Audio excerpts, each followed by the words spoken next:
They say hindsight is 20/20. So let's step back in time. July 2nd, 2025. Or center. They need a top 6 player, period. They need a top 6 player with Nick Ehlers signed. Wherever you can find Tampa. one. Yeah, exactly. Yeah, they need that if they want to take a step or at least be in the mix again next year. As things stand right now, this team is not a cup contender. It's not. Yeah. They went into the summer to kind of get to a Florida level, needing a top 4 right-handed D, a top 6 center, and Ehlers replacement. Yep. And this is why I was so frustrated, despite the President's Trophy, with the inactivity for the 12 months prior, because the reality of the business side. The Jets were never going to be in a position cap-wise to fill all those needs moving forward. Last year was the big spot for that window. Now, that being said, I think they might stumble ass backwards into some good news here. Hit me. Look at this lineup you have posted. Yep. Now, Adam Lowry is going to miss the first 2 months. Yes.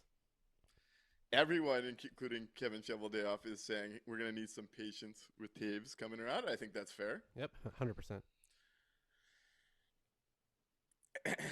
I'm not sure they make the playoffs next year, brother, with a slow start.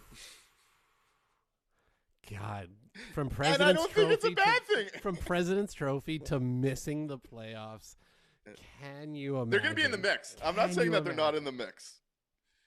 They're not a contender, and Utah's coming. St. Louis is still going to be there. Minnesota's coming. I'm going to pitch you something. Okay. And again, I don't think this is a bad thing, and I'm a weirdo. Everyone wants a cup right now. I don't think the Winnipeg Jets had a realistic path to a Stanley Cup. I'm gonna list some things off here. Okay. The 18-19 New York Islanders went from 48 wins to 35 wins. Yep. The 21-22 Calgary Flames went from 50 wins to 38 wins. Oh, yep.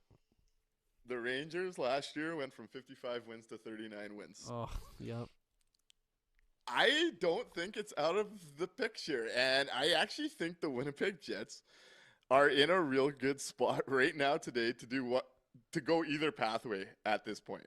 They're going to be a bubble team right now. They're going to be fighting for a wild card spot. They're going to be in the fight. Connor Hellebuyck gives them a big ceiling. They still have one line that can score. Yep. Only one line that can score. And that line is going to play every game together again like it did. And the defense is back intact. And the system's good. Yep. They'll be in the mix. They've got bottom 6 players for miles.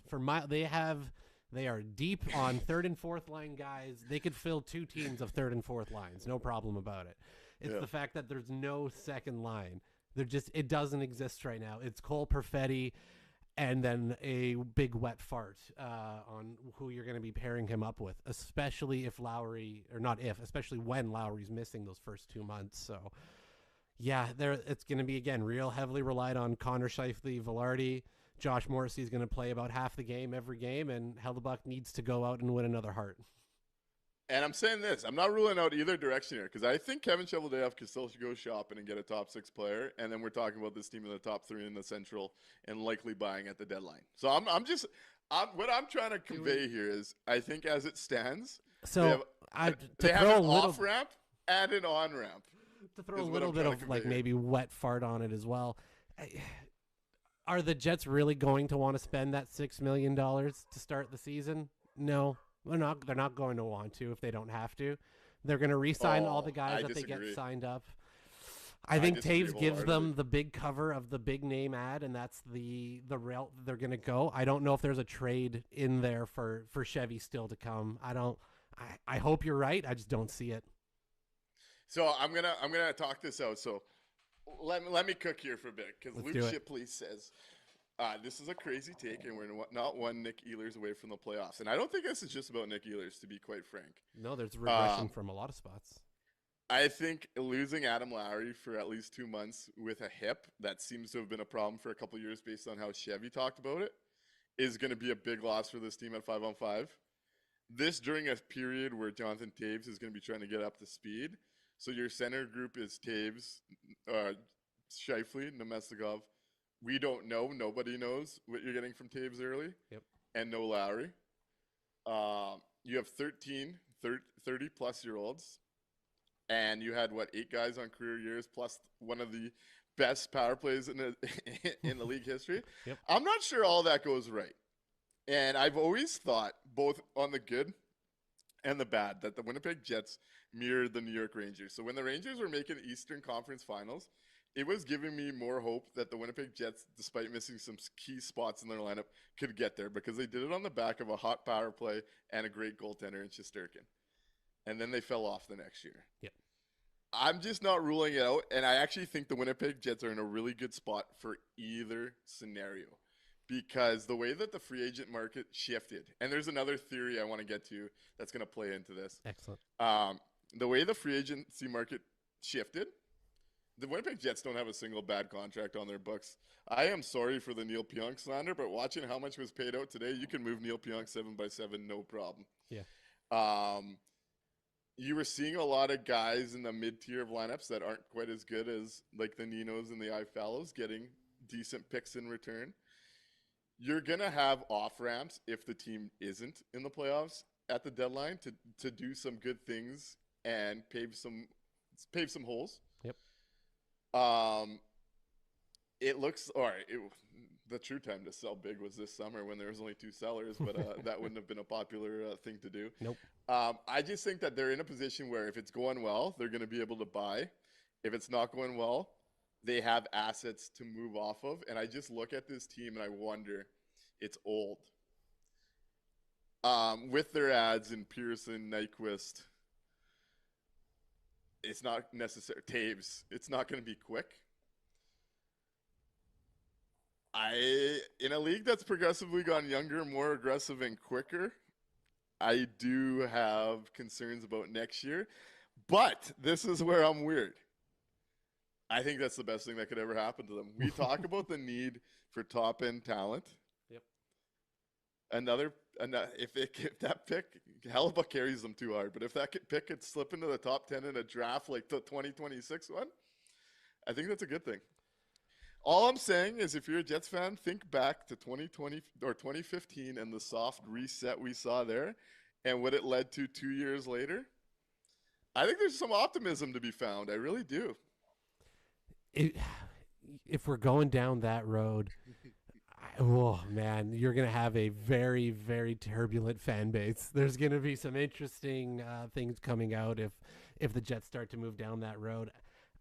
You know what? I agree with you that it probably is the best long-term thing for the Jets to have that down of a year, get a high pick, and find a way maybe to do not a rebuild, but a retool, right?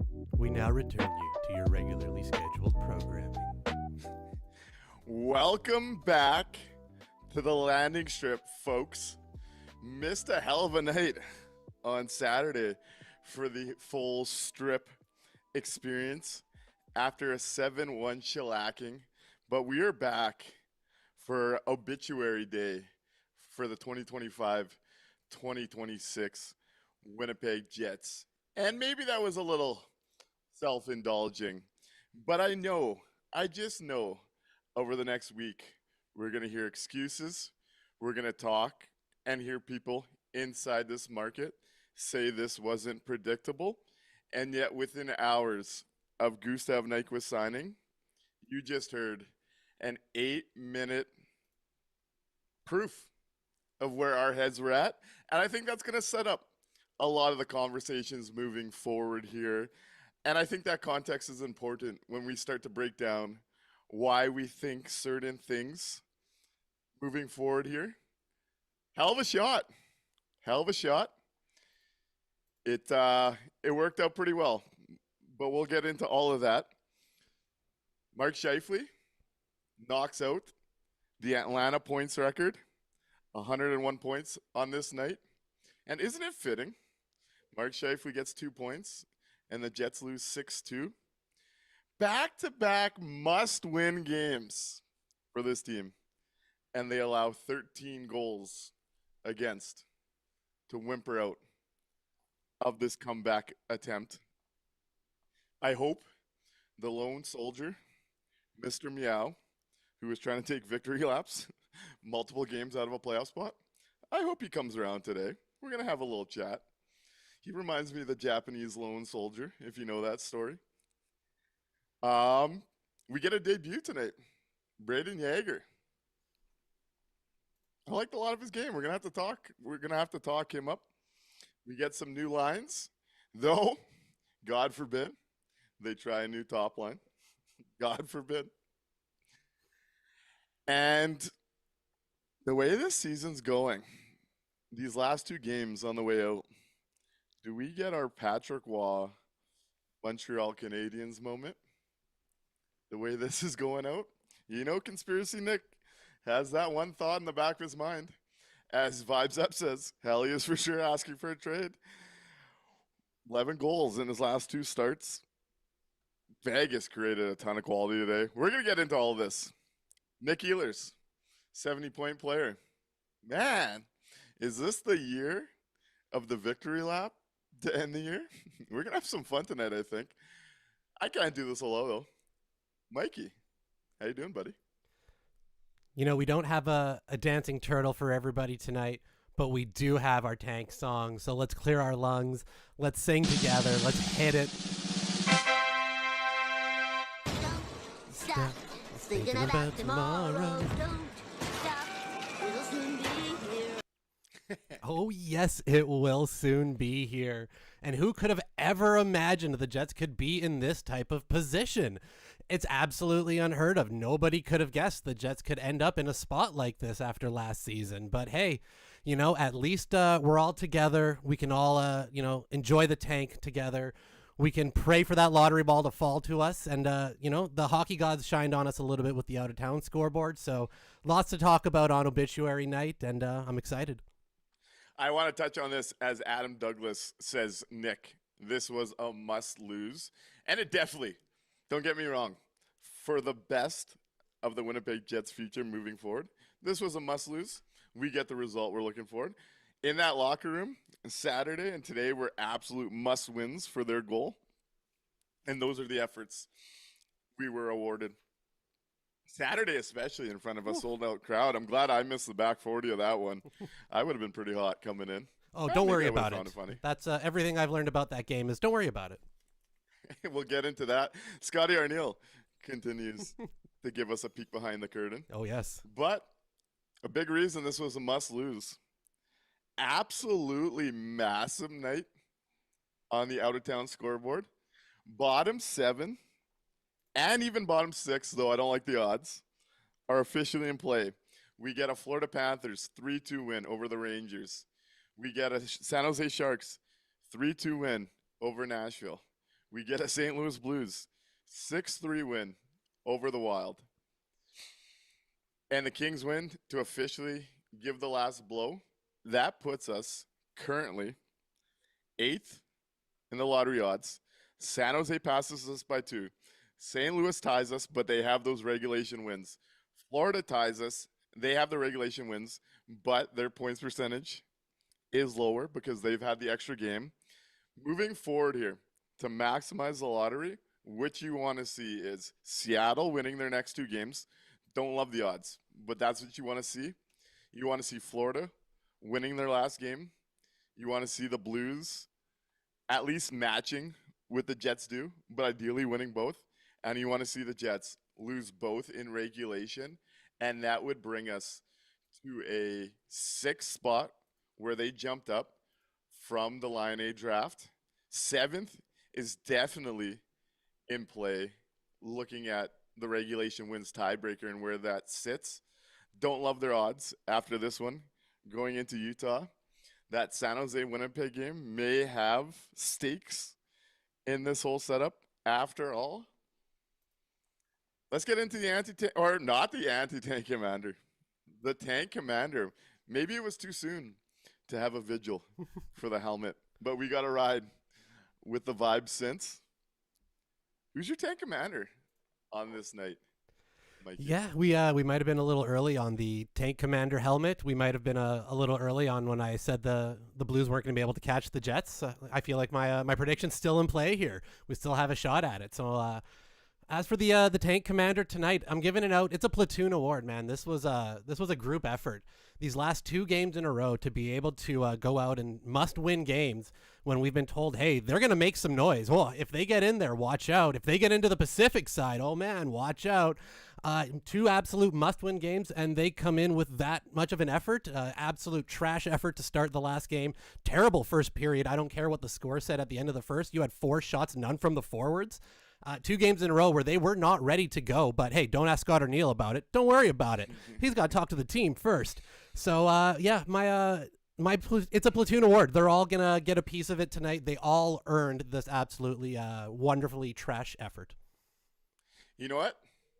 It's hard to argue with that one, but I'm going to go to one name. I think you touched on that quite well. I'm going to go to the captain. Ooh, Winnipeg Jets. Spicy. That line got hammered tonight. They lost the shot attempts 7-1. Didn't create a single high danger look for themselves. And he takes 2 minors on this night, both somewhat lazy. I'll go with the captain on a big night where they didn't control their destiny anymore as a bit of a symbol about this core, let's say. Absolutely. Scott Arneal says your best players have to be your best players. And on a night where they needed everybody, they needed the top line to be absolutely dominant. They needed that second line to resemble something of a second line. You really got neither. So, yeah, that's a good one. Adam Lowry can wear the blame for the group. Peg City Scott says must-win games with 8% chances aren't really must-win games. Hey, then they haven't been playing must-win games for weeks here at this point. I was told they were the hottest team in the league since the break. I thought they were an absolute juggernaut. I thought they were better than the Habs. I thought they were going to make noise in the Pacific Division. Look, I'm only going off of what the team and what the people around the team were saying. If that's not true, then I'm pretty surprised. Some tank commanders in the chat. Harrison gives it to top line for the tank commander. And Joyces lets us know over on Twitch. Not sure he wants a full Nik strip experience. Not coming out tonight, don't you worry. If they win the lottery, though, I can't make any promises. That's right. Over on YouTube, some tank commanders. Neil DeBeck says the tank commander is Helly. 796 over 2 must-win games. Mike Friesen in this segment goes with Scheifele hit 101 points in Las Vegas. Jets play Utah in less than 20 hours. Will the Jets still have alcohol in their systems versus the Mammoth? Is that the early tank commander for tomorrow's game?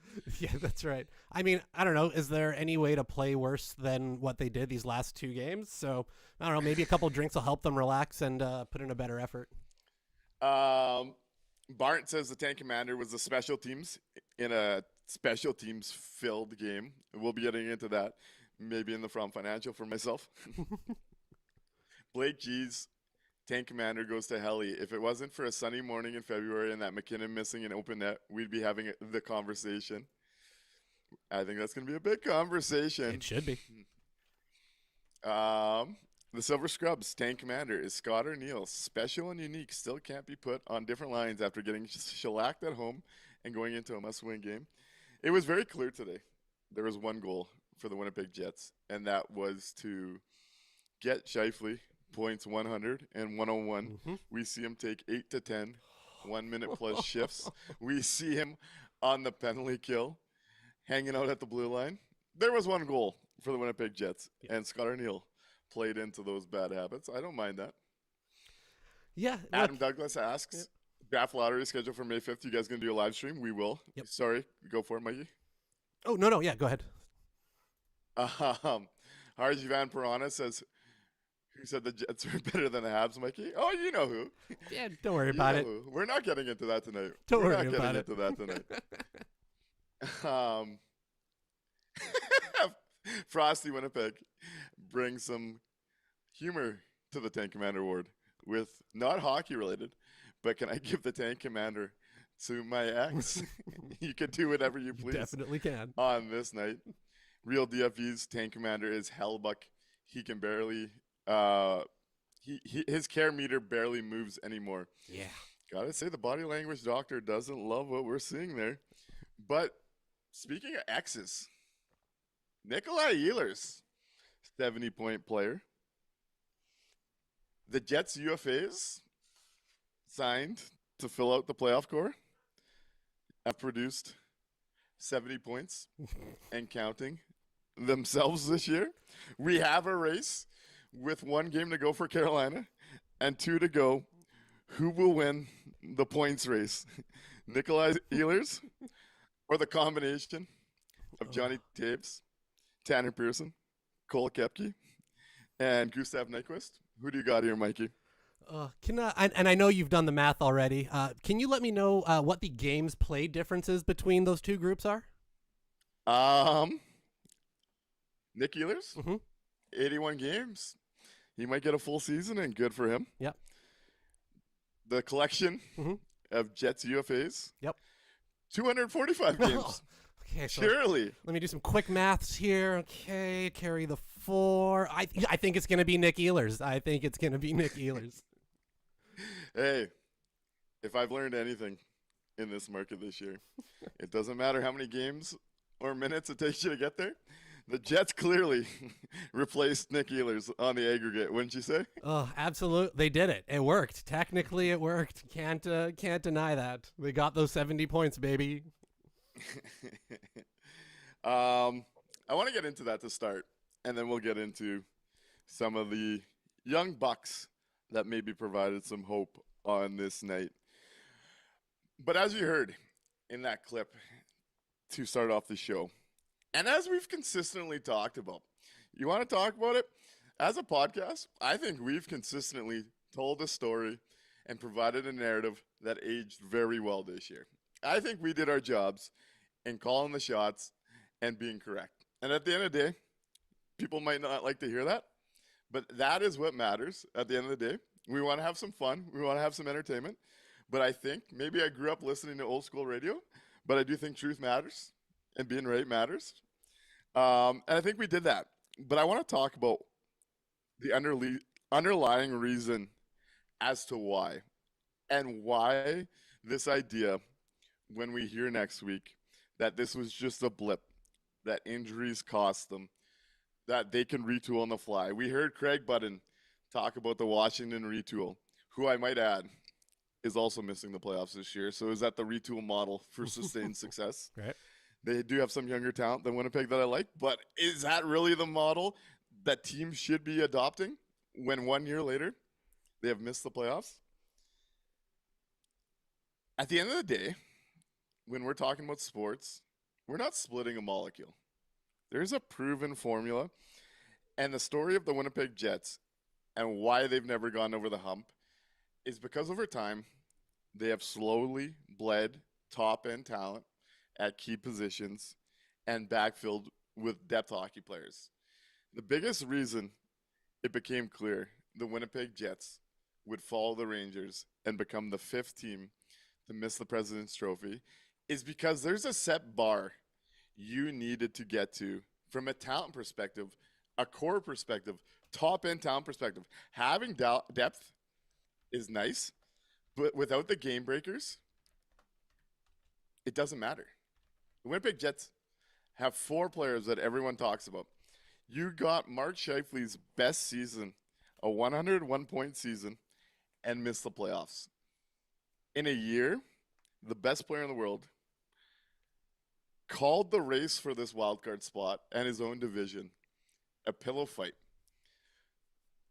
When we start hearing about this being a blip, that's going to be a problem. This should be a flashing, caution, warning, bad things ahead sign. That is how this should be looked at. If you believe that the best players were their best players this year, and it was not good enough to get over the hump on like a 90, 91-point wild card 2, there is bigger concerns here because you have thinned out the top end of this core. It started with Trouba into Pionk. PLD for Velarde. Turned out to be a good trade as far as Gabe Velarde. We're going to be talking about him, a nominee for an award today. I love Gabe Velarde. Yep.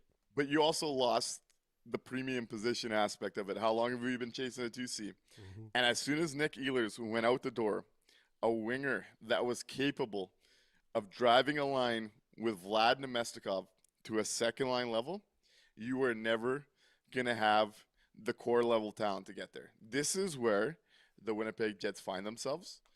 This is the reality of the greater picture around the league. Never mind, you're seeing a bit of a transition from rebuilds breaking out and younger or older teams starting to fall off. This was not a blip, folks. The obituary was called in July and aged gracefully for a reason. This window, as we told you, is closed. And unless you believe Kevin Cheveldayoff is capable of acquiring a top 3 level forward on this team, when you complain about the no trade clauses and the free agency aspect, unless you believe they can get a Nick Ehlers or better level talent that can drive a line all on his own and mask deficiencies in this roster, this is the reality. This should have been the expectation. The Winnipeg Jets are going to finish right where their roster suggests they should have finished. They dipped way lower than anyone could have expected at the halfway point of the year. And it almost brought us to dream territory. And then they went on a heater. When you aggregate these 82 games, this result is 100% deserved. And this result was 100% predictable because of the basic tools of building a roster. Yeah, 100% agree. Not only did the Jets bleed off the high-end talent that they did a really good job of acquiring in their first, 5 to 7 seasons, they haven't been able to replenish that talent since that point at a rate that is consistent. They've missed on picks. They've misused picks. They've given away picks for moving up for players that they should never have moved up for trading away for terrible veterans at a deadline that we warned, that was going to happen. So they've never been able to replenish the ones that they have lost. And now you're in the spot where you are now. And like you said, 82 games, it all kind of comes together at the end of it, right? That's why we love the National Hockey League. It's the toughest league, so many hard-fought games, and the cream rises to the top. That's why we, say that it's the hardest one to try to get to. At the end of the day, that is what they are. They dipped a little lower than maybe that we would have thought initially, and they ran a little hotter than we would have guessed at a certain point. But at the end of the day, they regressed back to the mean. They are exactly who you saw them these last few games. They're going to lose to teams that are better than them, and they're going to beat up on some teams that are below them. And at the end of the day, they are a bottom 10 team in the National Hockey League. That's just the reality. And we'd warned a lot of people about that starting at the deadline last year. We warned that it was a short window and they needed to capitalize.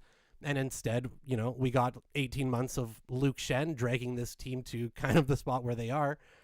And here we are at the end of the season, not quite at the, bottom of the table where we were hoping to secure a really good pick, not in the playoffs, but, starting to hit to that mushy middle spot. We've got a little bit of help on the out-of-town scoreboard because of that pillow fight. But without that, the Jets would have been kind of right in that, mushy middle where nobody would have been happy. So there's still a chance for the Jets to end up in a good spot at the draft. There's still a shot at that lottery ball falling our way. So I'm going to hold out hope for that because it's the best thing for them long term. They need that top-end talent that they have not been able to acquire. And the reason we want it to be as high of a pick as possible is there's less of a chance they can fuck that up, as opposed to when you start getting into those double-digit numbers in the first round. Then I start to worry that we end up, missing again on a first-round pick who doesn't play enough games to reach RFA status, for example. So some thoughts in the chat. Rob Mahoney jokes and says, Nick has lost me. He's off his rocker. Everyone knows you win a cup with cup champs like Tanner Pearson and Luke Shen. And I'll add Johnny Taves to that mix. That's right. And the window isn't closed when you have hope. Let's get into some of the hope with the young guys after I read out a few more comments on this chat. The Silver Scrub said, I said it as a joke, but the Jets are closer to being the Vancouver Canucks of the late 2010s than being the new Washington Capitals. I think that's a fair take. Agree. Palmerlane says, folks got to stop carrying Chevy's bathwater and stop excusing him. It's been 15 seasons. The team has won 4 playoff series. It's time. And in that 15 years, they are a bottom 10 team in the National Hockey League in individual playoff games won. Vibe Up says, okay, what moves would benefit the Jets in the offseason?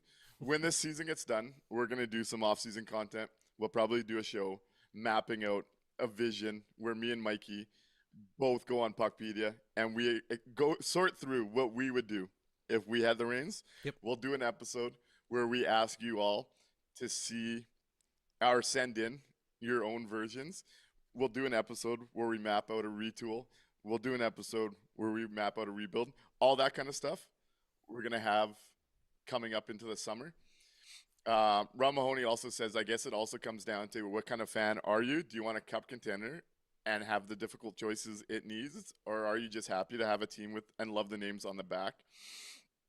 Blake G says, Jets fans are too close to this. They can't see the forest through the trees. Yep. If this was any other org, and in brackets the Leafs, for example, the GM would be gone. You can't fall this hard from president with no repercussions. Only the 5th time in the history of the sport to have that big of a fall off, and there's a lot of work ahead to get back to it. I think that's a fair take. And how many teams, if we weren't in a small market right now, what would the noise around this team allowing a 7-1 and 6-2 loss in back-to-back games hanging on by a thread? What would that sound like in bigger markets right now? It would be absolute pandemonium. There would be countless questions asked. There would be screaming from the fan base. You would probably have a pissed off owner. You would probably have a president of hockey operations who's got some egg on his face. Those are the type of things that in a different market where there is expectations and standards set, this would not be acceptable.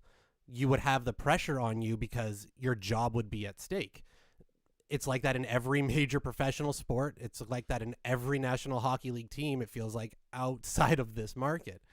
Here you've got a general manager with a job for life who doesn't feel that pressure. Everybody always says, oh, Chevy doesn't make big moves. He's not, aggressive enough. A lot of that I do think comes from the fact that he is very comfortable. Now, you can say there are benefits to that, right? He's not going to, make a rash bad decision, for example. He'll make calculated bad decisions, as we've seen. So, that's the way they've decided to approach it. It's very unique. It's very special. You don't see it really anywhere else in the National Hockey League. And if you're one to believe the Jets, it's the right way forward. If you're one to believe your eyes, ears, and 120-ish years of National Hockey League history, you would probably disagree. But again, it just depends on how you see it. Yeah, and out of the market, one takeaway today from Jesse Granger at The Athletic covering Vegas. How do you miss the playoffs? Was the best goalie in the NHL, though in the postmortem, I don't know if we'll be coming out with the idea that he was the best goalie in the world this year, unfortunately. Says, just watch the Jets on Vegas's first shift. Jack Eichel, the best player on the team, was standing 2 feet in front of the net, and there wasn't a Jets defender in the same area code.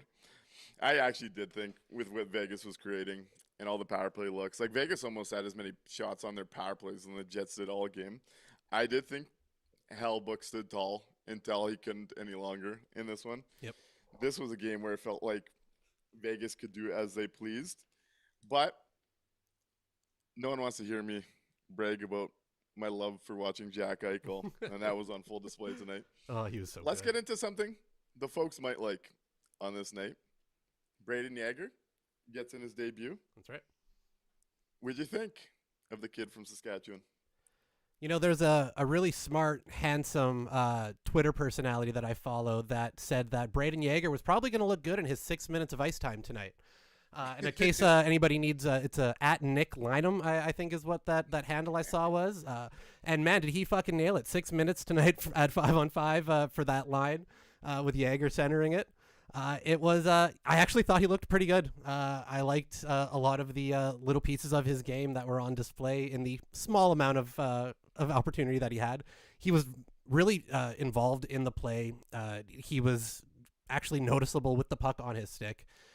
There's a lot of hope there, I think, if he gets the opportunity to play with the right line mates. So, yeah, I was pleasantly surprised by the little bit that we got to see of Braden Yager. The nice thing on the minutes side, with the refs calling so many power plays, we see Braden Yager out there as a PK regular, ends up just over 10 minutes in total in his debut. Liked a lot of what I saw from Braden Yager. really good in transition, and we know this team could use forwards that can skate the puck on their own. Yep. Look to adjust really well to the speed of the game. And one of the things that I loved about his game, and we talk about this element a lot, especially we've been talking about Lambert needing to do it if he wants to establish himself. Braden Yeager getting to the net front. Yeah. Every time he was in the O-zone, he was looking to get to the hard area, looking to create in the guts of the ice. In a rookie's first game, as Real DFE says, there's upside in Yeager's game. And Blake G says Yeager has NHL straight line speed and looks like he has the compete. To me, he looks closer than Lambo. I thought he showed himself really well on this night and what he could potentially add to the middle six of a Winnipeg Jets team. Great start. I like to see that. Let's see where the next couple games go. Yep. But he did a lot of the little things I'd be looking for from a rookie trying to establish himself. And on night one in the NHL in just over 10 minutes, playing about 4 minutes in PK. Pretty good, man. Yeah, you love to see a young player who's not afraid of the middle of the ice, who's not afraid to take that shot to go into the dirty areas. I'm a little bit worried that we're going to hear my least favorite phrase. He plays a really good role on the defensive side, and that's really what we're looking out of him. And if there's any offense, that's a bonus. But we're really wanting him to play defense. I'm just dreading those words to fall out of a coach's mouth soon, because that's, I think, the quickest way to smother the offensive skill set that he has. I think he needs the time, space to actually play a little bit of offense. So I'm really excited about where it's going to go. I just hope he gets the chance. Yeah, we'll see where this little runway goes. You know who else I didn't mind today? Doing the little things. I want to shout out this comment first. Barnt says, Yeager looks like he could be Braden Point from AliExpress. Don't mind that. I like that. That's good. You know who else I didn't mind today? Who's that? Isak Rosén I found pretty involved in this one. There was a couple plays defensively. Him being active creates turnovers the other way. There was one play where he steps in, creates a nice look. This was one of those games that wasn't sexy, but looking for young guys that are competing and trying to establish different areas of their game in the NHL. I thought Isak Rosén had some good details in his game on this night. Yeah, totally agree. There's always going to be some little things that he's going to have to work through, right, defensively. But the fact that he is so involved offensively, that he's able to get into the tougher areas as well, is super promising. Again, only 6 minutes on that line, 5-on-5. So you maybe would hope a little bit more ice time, in these next couple games, right? Now that they're officially out, maybe they'll actually give the kids some elevated minutes. We'll see. Because if they can start to develop something there with these young players, you would hope that would mean a bigger role for them coming into next season. But we'll see. And one last one I want to bring up on the kids on this night. Chibrikov gets the call up. Emergency recalls for both. I'm sure you're going to want to talk about that Arneal quote on why the emergency recalls and how guys were playing at less than 50% of late for the Winnipeg Jets. Yep. But you know me, I love a little shit disturber that knows how to draw penalties and piss people off. Nikita Chibrikov has the shift right up my alley. Rocks Braden McNabb, suckers him into a penalty, and then the crowd ensues. What do you think of Chibrikov in his first game up on this season? I thought he filled into the Neil Pionk, I'm going to drive everybody fucking insane on the opposite team role perfectly tonight. He was getting into their face. He drew that penalty. Not really sure why he was also given a penalty on that one. That was a bit of a strange spot for the refs. I thought he took all the damage really on that one, and then somehow he also gets the roughing call afterwards. So a little bit of a weird one there for him. But yeah, I thought he was really involved tonight. He's a little bit of a pest. He's going to get in your face. I thought it was a positive game from Chibi.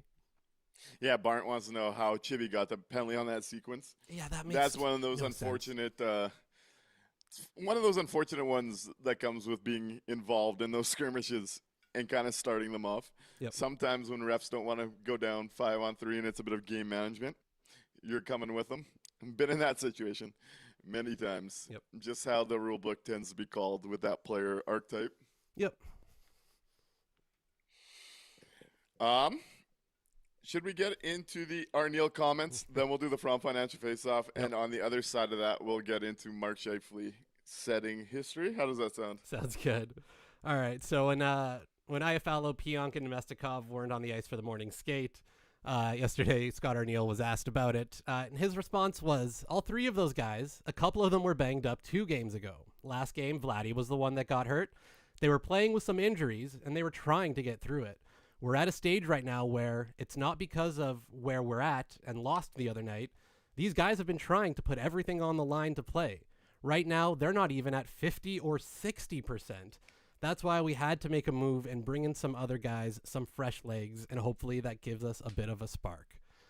So once again, Scott Arneal absolutely loves to tell on himself and on the organization accidentally, letting us know that for their last 3 to 4 games in what we have been told is a must-win playoff race, that they are giving everything they can, putting it all on the line, he said, that they are playing veteran players who are not even at 50% over the young players below them who are seemingly healthy and ready to play.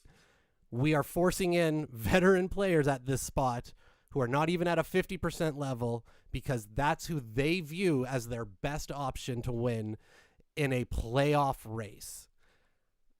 I sometimes wonder if he's doing it on purpose to let us know all the fucked up shit, if he is the double agent that some people think, or if he is just has no media training whatsoever. It's really kind of impressive because why would you be letting everybody know that, Scott? That does not help your case. It does not make you as a head coach look good. It doesn't make your organization look good. I don't think it affects negatively on the players, in my opinion. I think players are always going to want to play if they physically are able to move their body, right? It's up to the team and the doctors and the coaching staff to say, you're not actually a help on the ice. We're going to play somebody who is.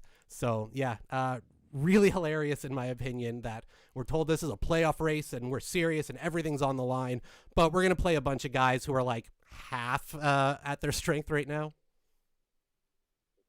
Yeah, T. Kono says that is unreal. And Barnes says coaches will lean on who they know in a time of crisis. I honestly, too. Has he been in a time of crisis his entire tenure? Because last year wasn't. Well, no, but he leaned on what he knew then. They wouldn't make a change, right? This has been the MO, working or not working, they don't make changes. So I don't even know if this is a, lean on who they will in a time of crisis. I think this is just a absolute stubborn, I'm either not allowed to change things or I just won't.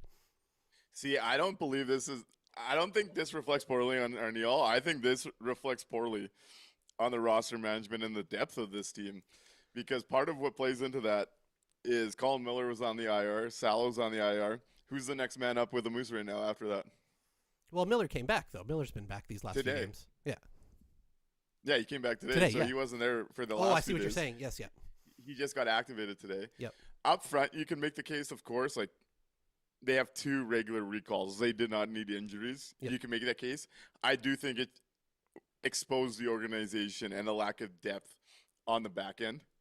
Up front, it's really frustrating because they haven't used all their recalls. We're seeing this team look more competitive, or outside tonight, of course, when they've been able to skate with teams. And that's been a feature of the Arneal system that he's carried over from bonus. Yep. So there's frustration there. But we know this org sees Pionk as a top 2 guy. Yep. And they were going to run him out there until he couldn't do it anymore. I didn't watch the game Saturday. I guess outside the for me, first it's more period. the Nemestikov Iafallo of it all than the Pionk one. The Pionk one, yeah, they don't have a lot of options in terms of the back end with Salo hurt. But it's the upfront where I think is the more egregious. Yeah. Rob Mahoney says, in coach's defense, he also did nothing during the 5 and 20 implosion. Yep. He's just not a good coach, and we shouldn't hold it against him. And Nicholas at Night says, imagine wanting this banged-up group to play the Avs round 1. Yeah. And then Blake G says, the best part of the Jets coaches is that we've had so many good quotes. Pimo and Bones were funny and insightful, and now Arneal just shoots himself in the foot repeatedly. I love it. He's clueless. I think the one thing that's become obvious is he's still in his emotions for those press conferences post-game. What'd you think of his clapback on Murat on Saturday with the "Don't worry about it"? I love how he starts off the press conference saying that the Jets weren't ready to play against Philadelphia and that it's his responsibility. That's his fault. And that's the thing you hear coaches say very frequently, right? The team wasn't ready to start. That's on me. The team, had a bad, if it's everybody, all at once playing poorly, the coaches a lot of times will say, hey, that's on me to get the guys ready. I'm supposed to make sure that, we've got a plan. We're ready to totally get that. That's just like shit that you say sometimes. I feel like that may have just come out that way because that's something coaches say. And I absolutely love that Murat followed up on it. He came back and asked, okay, so why were they not ready?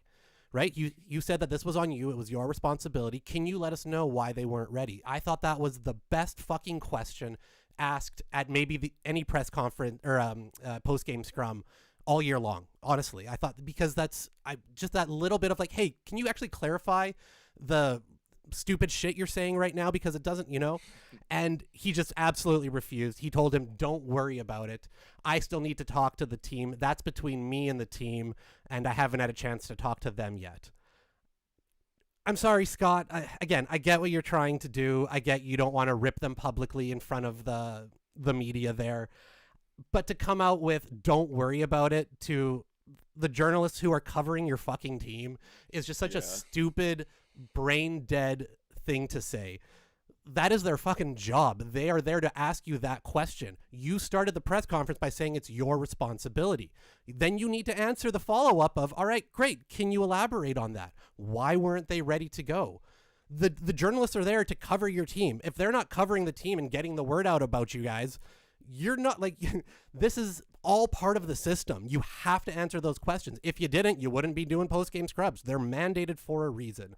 It wasn't an unfair question. It wasn't some like personal attack. It was a substantive question. And to be responded with don't worry about it to somebody whose whole livelihood is to worry about it, asking as a proxy on behalf of us, the fans who are fucking worried about it. The people who pay money to go to the stupid games all the time are worried about it. So yeah, I'm sorry, Scott, we are going to worry about it. And if you don't have an answer for it, then don't start off by saying, oh, it's my fault and my responsibility. Then be honest and say they weren't ready because of X, Y, and Z. Or if you are going to say it's your responsibility and it's your fault, then have an answer for it. But the dismissive nature is absolutely one of the many reasons I was not excited about a Scott Arneal hire when this happened. And it, absolutely just drove me up the wall. So shout out to Murat for the absolutely wonderful follow-up. And shout out to Scott Arneal for being still the same cantankerous asshole who got locked out of the room in Columbus.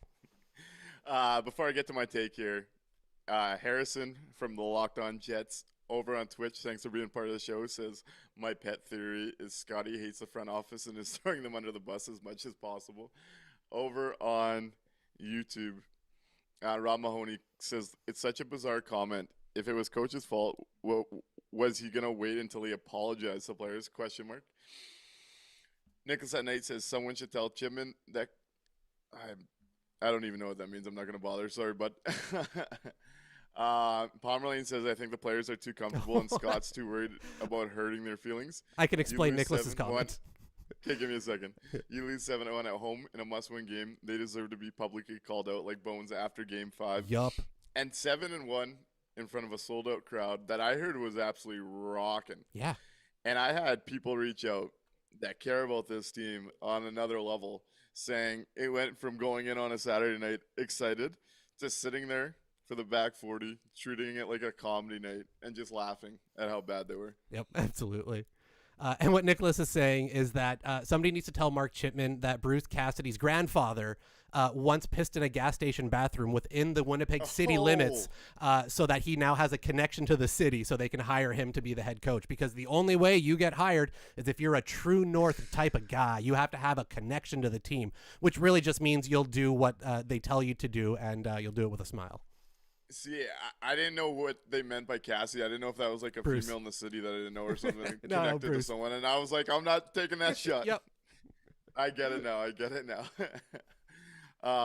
The silver scrub on the Don't Worry About It says, especially to a reporter like Murat, who asks the tough questions in a nicer and more eloquent way.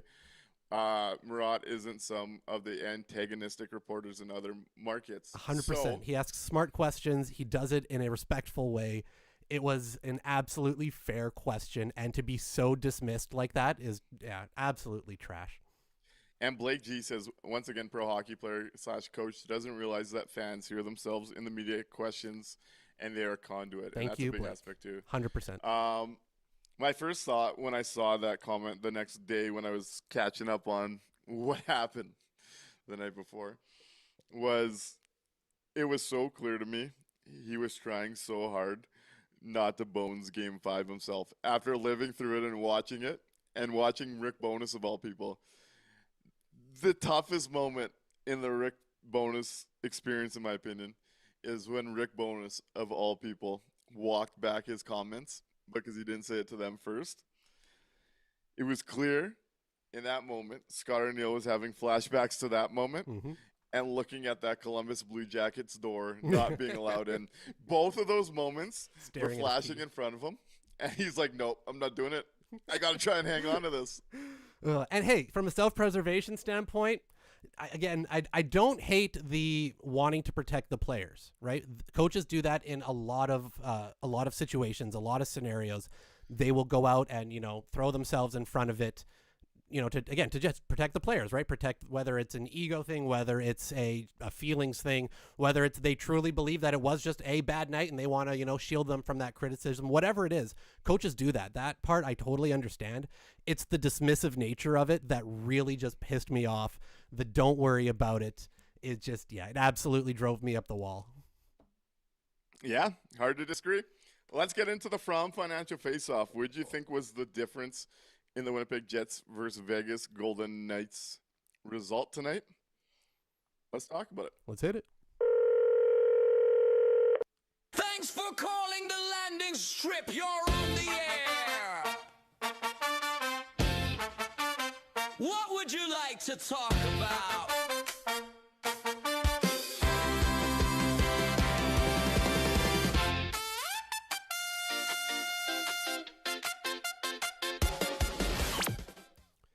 Right on. 1-204-800-0409. 1-204-800-0409.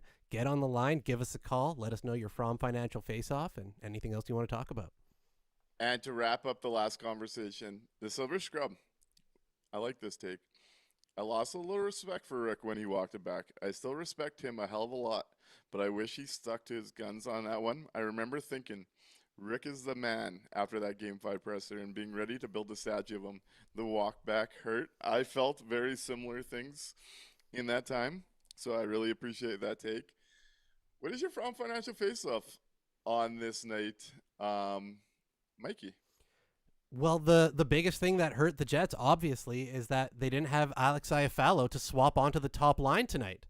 That's what it would have been. We needed a spark. We needed a change. We needed something. And I really think if we had Iafallo in the game, maybe they could have tried him on that top line. I know it's a little out there. It's a little crazy to suggest. But I feel like that was the difference maker tonight. No Iafallo, no swap up to the top line, and boom, Jets are out, baby.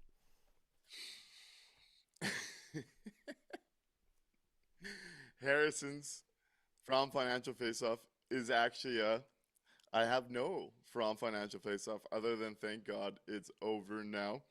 Bit of a relief that we're in the lottery conversation rather than a throttling to Don't Colorado. worry. We were always in a lottery conversation, y'all. I told you weeks ago that this was the way that it was going. The math wasn't there for the Jets. Their play wasn't there. Even beating up on those teams below them in the standings. One good period against Chicago did not make this a playoff team. I promised you all. And look, here we are with an out-of-town scoreboard that helped us out. It's all going to be okay. Tico Napoli's From Financial Faceoff is the Jets just not good enough. Easy to say in this one. Yep. You could tell which team was still in the fight for this game. 100%. Rob Mahoney's From Financial Faceoff was Mark Stone. Stop being so freaking good against us. Bro hates us. Mark Stone, 3-point night. We had some Winnipeg on Winnipeg crime when Mark Stone nearly gets free for another shorthanded look. He scores shorthanded from Jack Eichel on a play where the fuck is Kyle Connor? Mark Stone is famously one of the worst, slowest straight line skaters in the NHL. On that shorthanded goal, Kyle Connor had 2 strides on Mark Stone in the ozone. Mark Stone beats him up the ice. Kyle Connor's at like the blue line when he scores. Yeah. And Mark Scheifele just can't make up for what Kyle Connor didn't do. Are you kidding me? You can even see Scheifele look up at the one point thinking, oh, Connor's going to be able to get there. You can see him process and look up and go, shit, no, he's not. And then pick up the pace to try to catch up. It was absolutely, that was brutal. He was nowhere near, not able to catch Mark Stone, who moves at a glacier pace. No. And this is supposed to be one of their best skaters. This is one of your leaders. This is a guy getting $12 million next year. Are you kidding me? He was already thinking about that fried chicken sandwich, baby. It was absolutely drove me nuts. And then I loved on the next power play.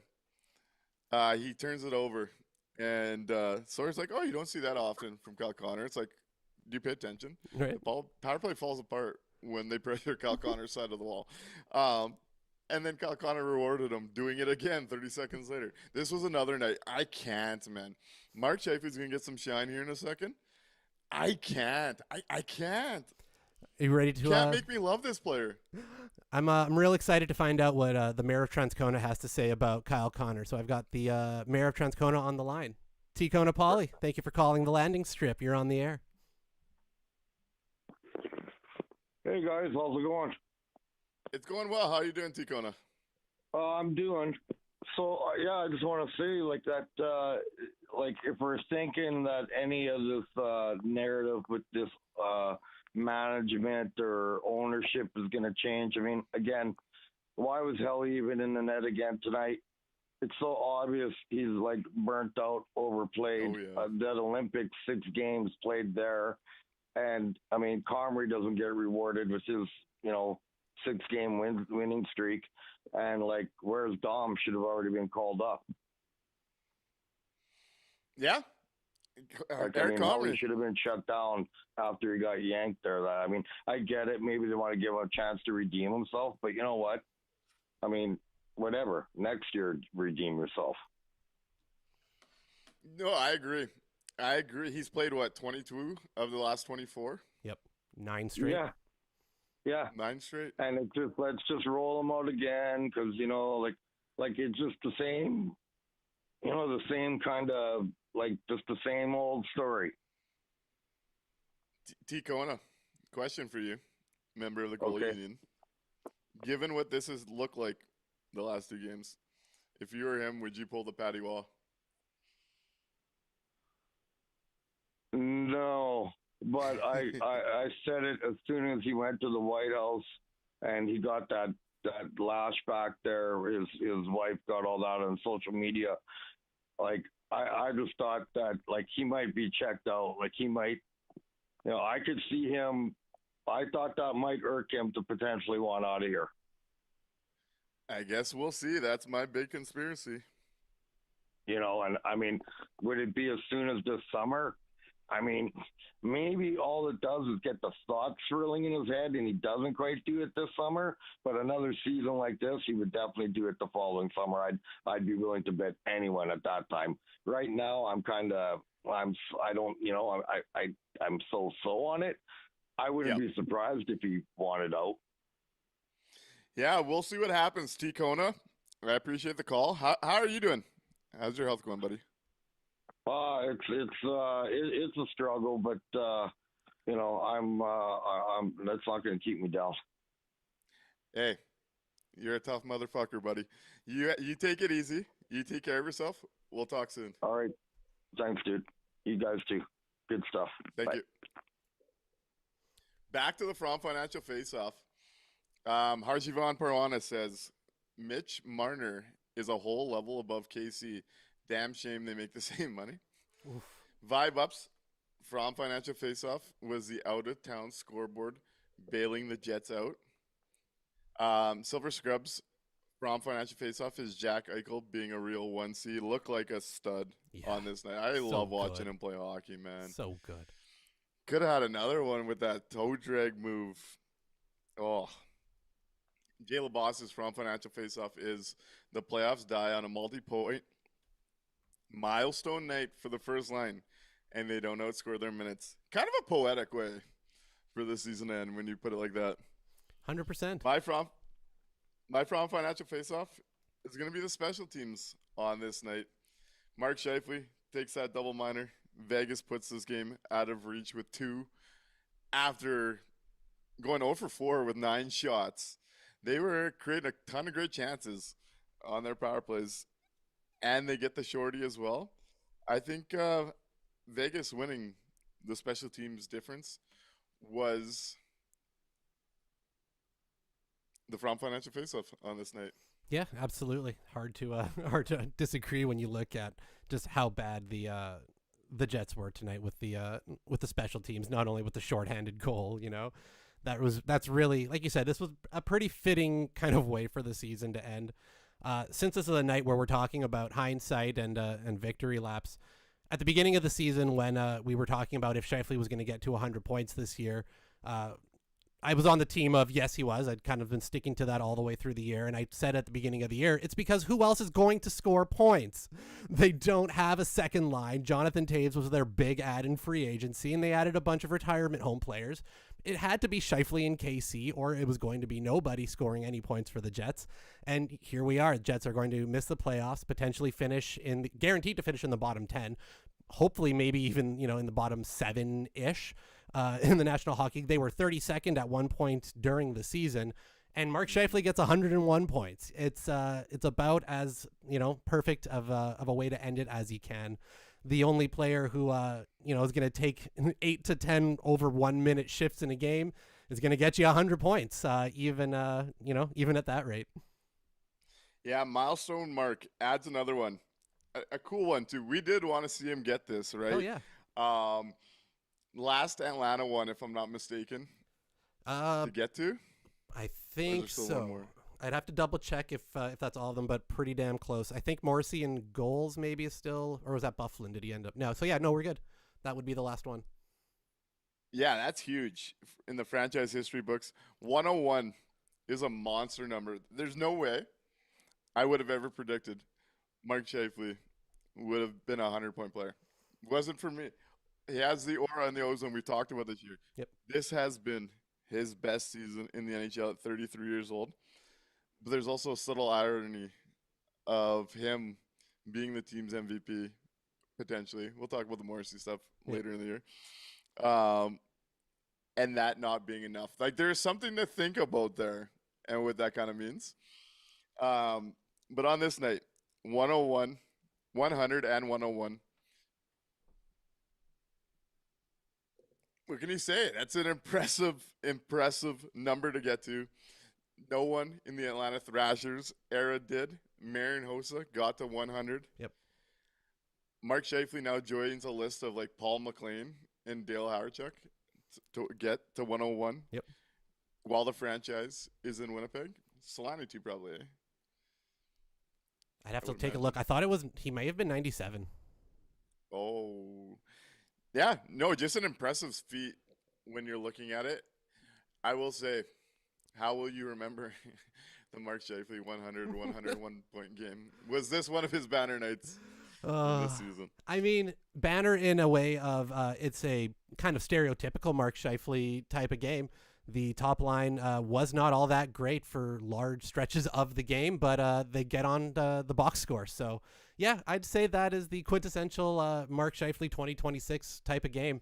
I'm going to put this out there now because we are, coming up at the end of this season and going into what's going to come up next year. And, beware the magical season. It's something that... I preach on a lot for football terms, but it applies in hockey as well. Beware the magical season. Do not look at Mark Scheifele scoring 101 points this year with no other lines being able to produce offense whatsoever and think that this is now the trend, this is the norm, that this is going to be Mark Scheifele every year. I'm just letting you know now, temper those expectations. Beware the magical season when you're penciling in Mark Scheifele for another 100 points next year. No, bro, it was just guaranteed on local radio. He's going to be like Sidney Crosby and go 100 points until he's 40 now. That's right. That's what I'm hearing. That's right. Anyways, his line mate on the night, Gabe Vilardi, nominated for the King Clancy Memorial Trophy, which is presented to the player who best exemplifies leadership qualities on and off the ice and has made noteworthy humanitarian contribution in his community. The nomination highlights his significant contributions to the community, particularly in mental health initiatives. He gets his first 30-goal season on this night off a great pass from Colin Miller. Didn't mind his game tonight. Manning the power play, especially. That was the Rosane play. Miller walked the line, put it down to the wall, comes to Rosane up the middle, and he shot looking for the Nino tip, and then Nino took the high stick. That was the Rosane play I was thinking of. Yep. But Colin Miller, not bad after not playing in 3 months and being hurt and thinking his career might be done. Man, we're going to create the Colin Miller Memorial Award after he leaves the Winnipeg Jets for the player that plays the best after sitting in the press box for like 15 to 20 games at a time. Because for the most part, that guy comes in cold and is somehow able to look like a competent NHL player. It's really impressive. I don't know how he does it. I don't know why the Jets absolutely hate him and refuse to play him. But he looked fine today again. So yeah, that guy deserves some type of award for the way that he's been able to handle sitting up in the press box for long stretches. So before we touch on Vilardi, Rob Mahoney sends in quite the stat. Scheifele has scored or assisted on 40.6% of the Jets' goals. Celebrini 39.2% for the Sharks. Hard not to vote Jets MVP. I honestly think he's getting he's not going to be a finalist. I think he's going to have some hard votes. He won't be a finalist. Like down ballot. Yeah, maybe. No, down ballot. Maybe somebody local will give him some down ballot votes. I don't know. It's hard. I guess what is NHL award, is it technically supposed to be most valuable player judged to his team? To the team. Yeah? Yeah. Then, yeah. Technically by the rule book, I'm pretty sure. Yeah, I know some of them do it overall, right? Couldn't remember what their specific standard was. If it is supposed to have been judged, most valuable to their team, sure, you can make an argument that he could get some down ballot. He should not be a finalist. He shouldn't be anywhere near being a finalist. I still think it's a little intellectually dishonest to say that he deserves down ballot votes, even in my opinion, on such a down season for the team overall. But I can understand the argument from the way that it's written. So sure, but I would feel gross doing it myself. I wouldn't have him in top 5. God no. Rob Mahoney says, sorry, math was wrong on Macklin. It's actually 46.1%. That changes that number a little bit. Speaking of the Scheifele longevity, before we do real quick, I forgot to mention, because we were comparing with like some of the Jets .1 stuff, right? It's a lot of the most points in a Jets sweater in a playing hockey in Winnipeg.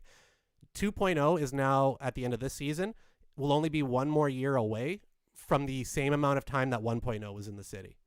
1.0 played 17 years in front of the national, and now we're going to be next year will be season 16. So we're really closing in on just everything overcompassing the 1.0 era. It's kind of cool. Pretty cool. Choice of TK also makes a good point, saying voters care way too much about teams being in the playoffs, which is a big part of that too. Yes. Real DFE does say, I'm beginning to wonder if Colin Miller actually has the best job in the world. Fair enough. Let's talk Gabe Vilardi, though. Yeah. We've raved about him as a dude, and a lot of the stories that have come out about him throughout the year. We've raved about his interviews post-game and how honest he is, and he thinks about what's asked, and he says it pretty bluntly. Yep. What he's thinking. First 30-goal year, stays healthy for a year, great start to a fresh long-term deal at 7.5.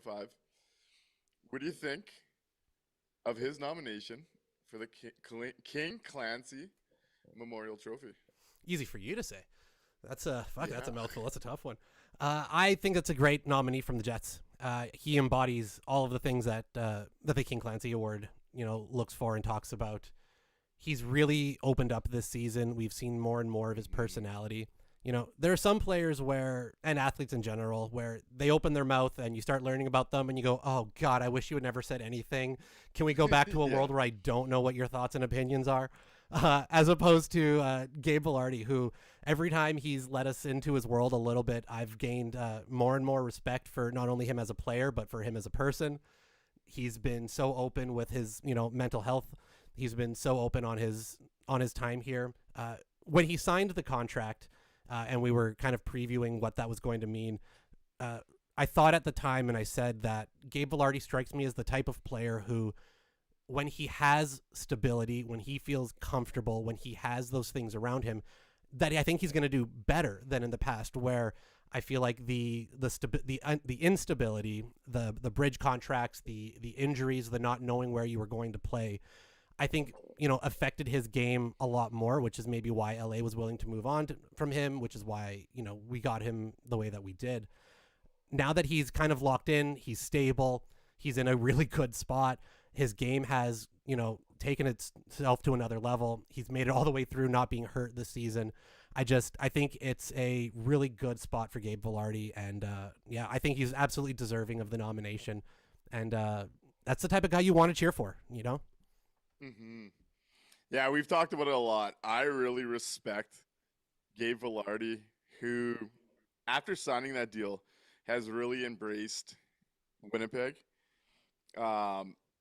Him wanting to speak out, and Murat's article, the duo of them getting together to have that conversation on mental health and growing up with panic attacks and anxiety. And I know that was big reading that article for me, because I wasn't familiar with anxiety until the last 2 years. And then after my dad and then getting cancer, I've definitely learned how to manage anxiety and what that could kind of bring within a day. So to see someone with that kind of microphone and that kind of audience publicly talk about how he deals with that and how he manages that is a cool thing.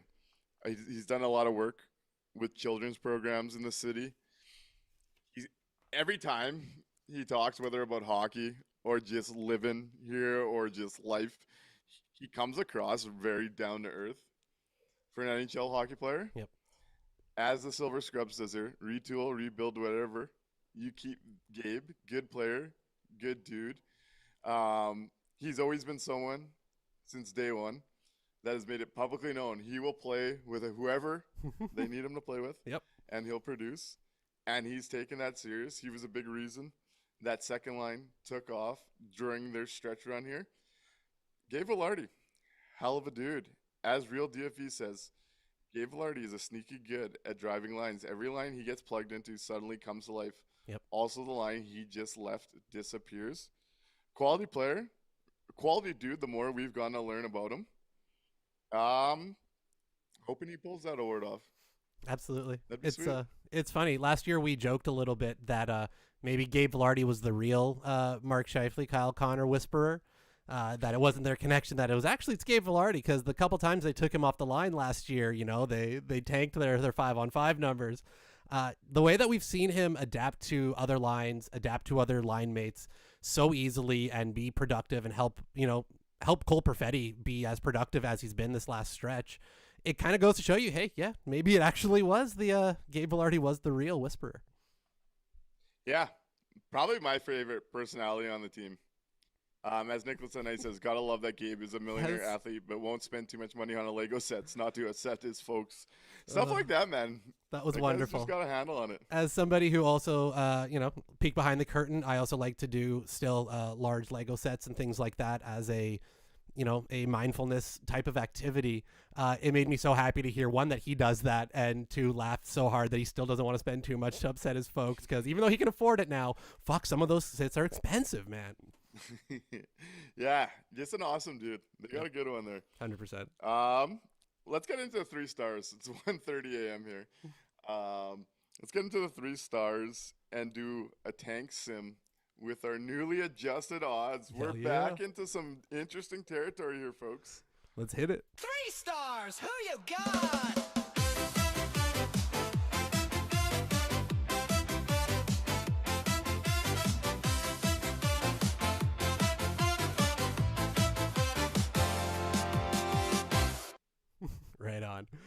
For 3 stars tonight, at my 3rd star, I'm going to give it to Mr. 101 points, Mark Scheifele. He's going to get it not only just for getting 201 points and breaking that Atlanta record, but also for how the game opened and making sure that the Jets were, behind the 8 ball right away in terms of their play to make sure that they end up in a good spot for the draft. My number 2 star is going to go to Kyle Connor for the back check on the on that goal where he absolutely let Mark Stone walk his way into a goal, again helping ensure that the Jets end up in a good spot in the draft. And the number 1 star tonight is Mr. Don't Worry About It. Mr. Hey, my key card doesn't work.